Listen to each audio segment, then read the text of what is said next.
할렐루야. 오늘도 새날을 주신 하나님을 찬양합니다. 오늘도 말씀을 나누는 이 시간 성령님께서 우리와 함께 주셔서 이 말씀이 이해되고 깨달아지고 믿어지는 역사가 있기를 주님의 이름으로 축원합니다. 자, 오늘은 아모스 1장 말씀입니다. 1절로 5절까지만 봉독해 드립니다.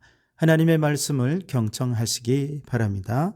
유다 왕 우시야의 시대 곧 이스라엘 왕 요아스의 아들 여로보암의 시대 지진 전 2년에 드고와 목자 중 아모스가 이스라엘에 대하여 이상으로 받은 말씀이라. 그가 이르되 여호와께서 시온에서부터 부르짖으시며 예루살렘에서부터 소리를 내시리니 목자의 초장이 마르고 갈멜산 꼭대기가 마르리로다. 여호와께서 이와 같이 말씀하시되 다메섹의 서너 가지 죄로 말미암아 내가 그 벌을 돌이키지 아니하리니 이는 그들이 철타작기로 타작하듯 길르앗을 압박하였음이라. 내가 하사엘의 집에 불을 보내리니 벤하닷의 궁궐들을 사르리라. 내가 다메섹의 빗장을 꺾으며 아웬 골짜기에서 그 주민들을 끊으며 벳에덴에서 규 잡은 자를 끊으리니 아람 백성이 사로잡혀 기르에 이르리라. 여호와께서 말씀하셨느니라. 아멘. 자, 오늘도 이 말씀을 통해 우리에게 주시는 하나님의 음성을 듣게 되기를 바랍니다. 자, 오늘부터 아모스 말씀을 함께 나눌 텐데, 아모스라는 사람은 남유다의 예루살렘에서 남방으로 한 20km 떨어진 지방에 있는 드고아라는 지역 출신 사람입니다. 이 드고아라는 지역은 어떤 곳이냐 하면 교통의 중심지였습니다. 남북으로 가로지르는 대로가 이곳을 지나고 또 동서를 잇는 교통로가 이곳을 지나는 교통의 거점 위치에 있죠. 그러다 보니 사방에서 많은 정보들을 듣게 됩니다. 바로 이곳에서 목자로서 양을 치고 또 뽕나무도 키우던, 농사도 짓고 양도 키우는 아모스라는 사람을 하나님께서 선지자로 부르신 거죠. 그는 이사야처럼 왕족 출신도 아니고요, 예레미야처럼 제사장 출신도 아닌 그저 평범하고 부지런하고 자기 일에 열심을 내는 그런 사람이었습니다. 당시의 문화적인 관례로 본다면 아모스는 아마도 양떼를 이제 이끌고 목자들과 함께 남유다의 곳곳 또 북이스라엘의 주요 도시 자주 왕래하면서 양들을 먹이기도 하고 양들을 또 팔기도 하고 아마 그렇게 했을 것입니다. 그러면서 자연스럽게 남유다와 북이스라엘의 변화상을 보았겠죠. 듣는 정보들도 정보지만 눈으로 직접 본 것과 듣는 정보들을 이렇게 종합해 보니 그가 보는 건 어떻습니까? 점점 남유다도 북이스라엘도 더 풍요로워졌는데 동시에 우상 숭배는 팽배해졌고 부정과 부패, 압제와 학대가 일상화되어가는 그런 현실들을 그가 듣고 보게 된 것이죠. 아모스가 활동했던 당시 남북의 배경에 대해 1절에서는 이렇게 얘기합니다. 유다 왕 우시야의 시대 곧 이스라엘 왕 요아스의 아들 여로보암의 시대 지진 전 2년에 드고와 목자 중 아모스가 이스라엘에 대하여 이상으로 받은 말씀이라 그랬습니다. 북이스라엘의 13대 왕인 여로보암 2세가 그 땅을 다스렸고 남유다는 제10대 왕인 우시야가 다스리던 때에 아모스가 북이스라엘에서 활동을 했다는 거죠. 말씀드린 대로 이 시기는 남유다든 북이스라엘이든 정치적으로나 경제적으로나 군사적으로나 아주 크게 번성하던 시대였습니다.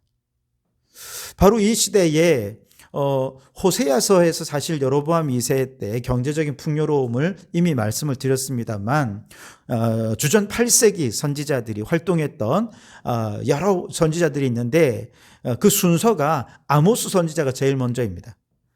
여로보암 2세의 통치 말년에 이 아모스 선지자가 제일 먼저 활동을 했고 그 후에 한 10년 지난 후에 호세아 선지자가 북이스라엘에서 활동을 했고 그리고 그 후에 한 10년이 좀 안 되었을 때 남유다에서는 이사야 선지자가 활동을 했던 거죠. 이처럼 남유다와 북이스라엘이 모두 다윗과 솔로몬 이후 최고의 풍요와 부요를 누리고 있을 때 이 모든 것이 다 하나님의 은혜입니다.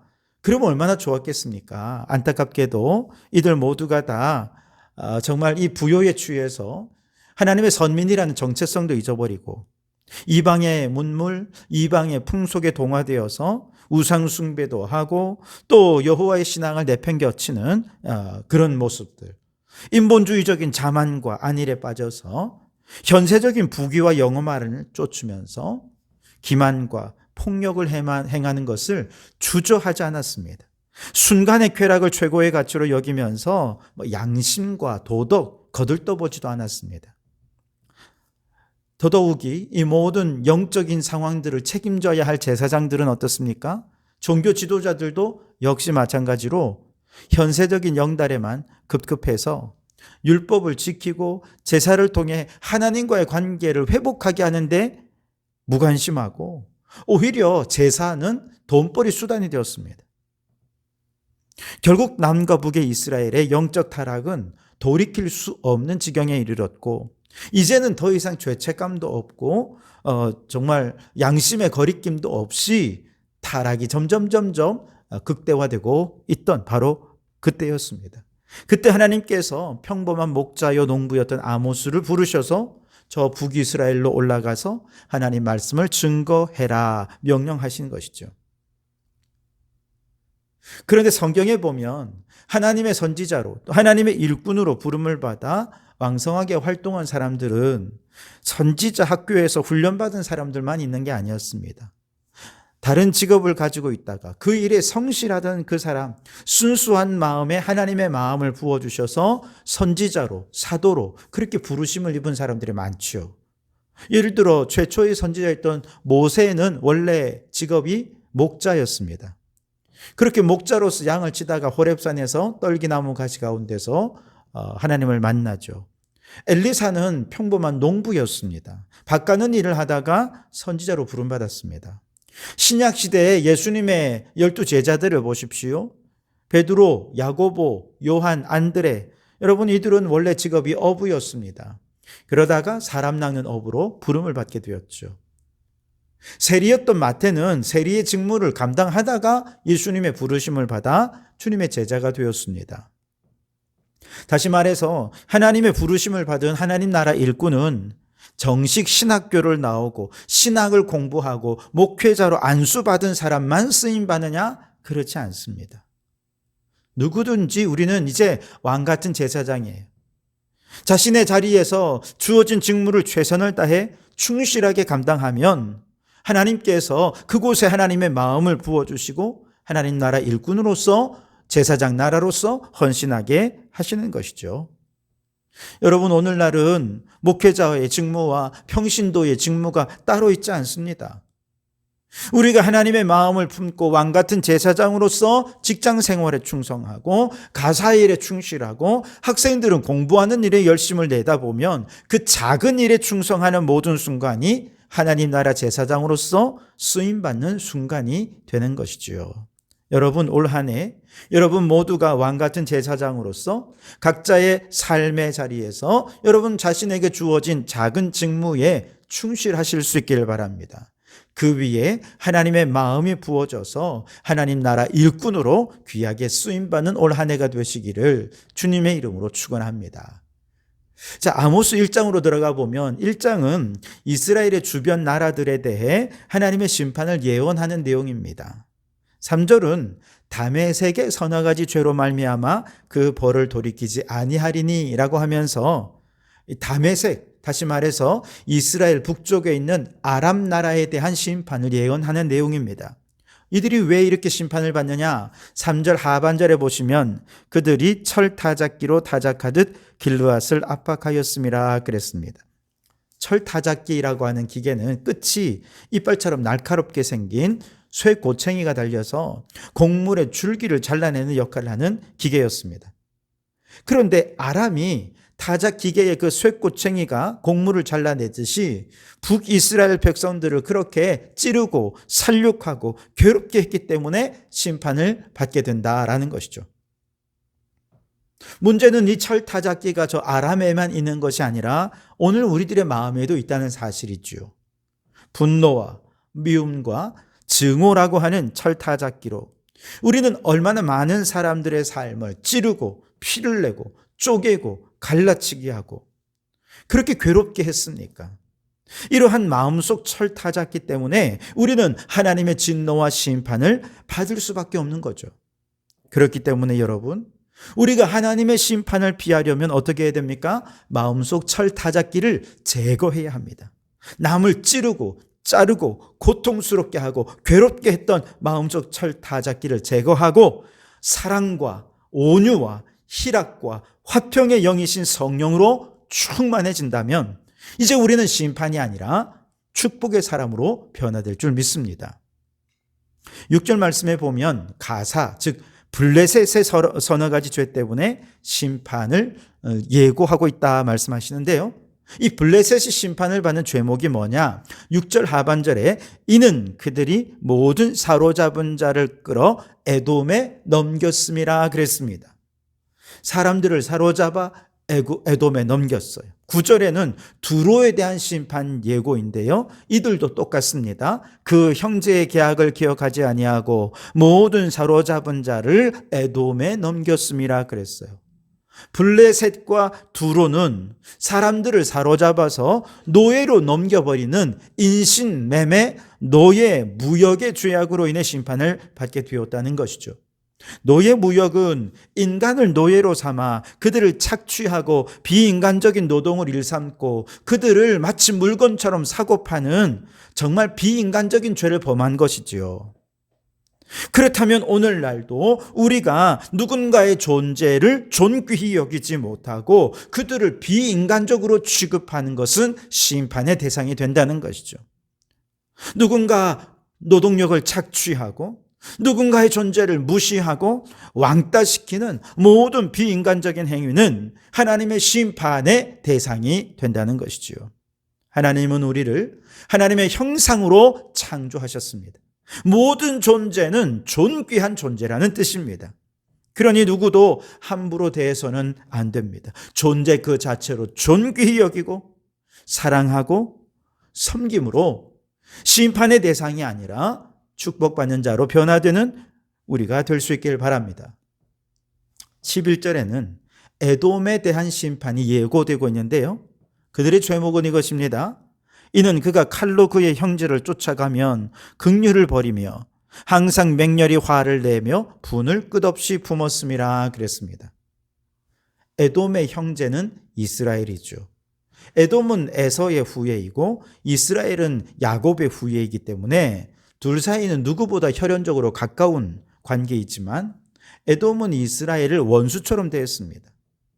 이스라엘이 출애굽한 이후에 가나안으로 가던 길에 에돔 땅을 지나고자 할 때 에돔은 아주 냉정하게 그들의 길을 열어주지 않고 거절했지요.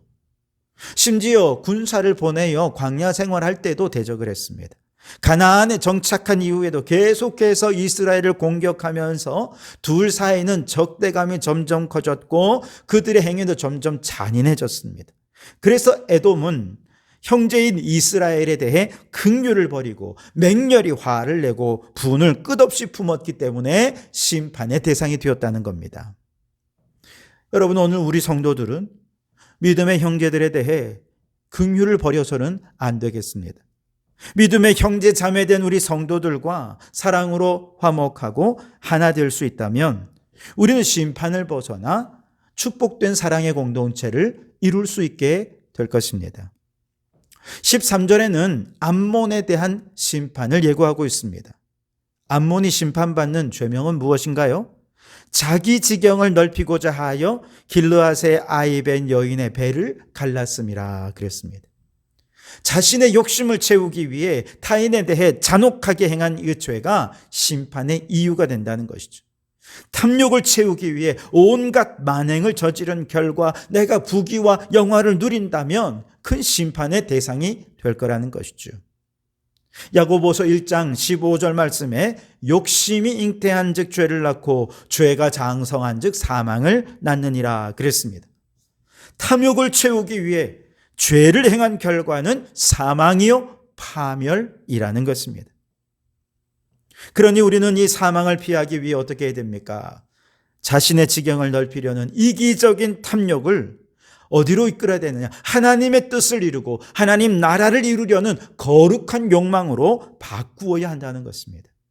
그리고 거룩한 욕망을 이루기 위해 나를 희생하여서 저 아이벤 여인을 돕고 나를 낮추어서 그들을 섬기고 사랑하는 바로 그런 사랑을 통해서 사망은 변하여 생명이 되고 파멸은 변하여 번성과 축복이 될 것이라는 거죠. 여러분, 2025년 새해에는 아모스 선지자가 이방 나라들에 대해 선포한 그 심판의 선포가 그들의 죄목과 정반대로 살아서 우리는 하나님의 축복을 풍성히 받는 성도들로 살아가실 수 있기를 주님의 이름으로 축원합니다. 기도하겠습니다. 하나님, 2025년 새해에 우리에게 주어진 삶의 자리에서 맡겨주신 작은 일에 충성해서 아모스를 사용하셨던 하나님, 우리도 하나님 나라 일꾼으로 사용하여 주시옵소서. 주님, 우리 마음의 분노와 미움의 철타잡기를 제거하고 사랑과 화평의 영이신 성령으로 충만하게 하옵소서. 우리가 만나는 모든 사람들을 존재 자체로 존귀히 여기게 하시되 특별히 믿음의 형제 자매들과 사랑으로 하나 되는 거룩한 공동체를 이루게 하옵소서. 주님, 올해도 뜻하고 계획한 일들이 많지만 나의 계획을 이루기 위해 타인을 짓밟는 죄를 범하지 않게 하시고 거룩한 하나님의 뜻을 이루기 위해 나를 희생하여 섬기는 한 해가 되게 하옵소서. 그리하여 심판을 벗어나 번성과 부흥의 축복을 누리는 한 해가 되게 해 주시옵소서. 예수님 이름으로 기도하옵나이다. 아멘.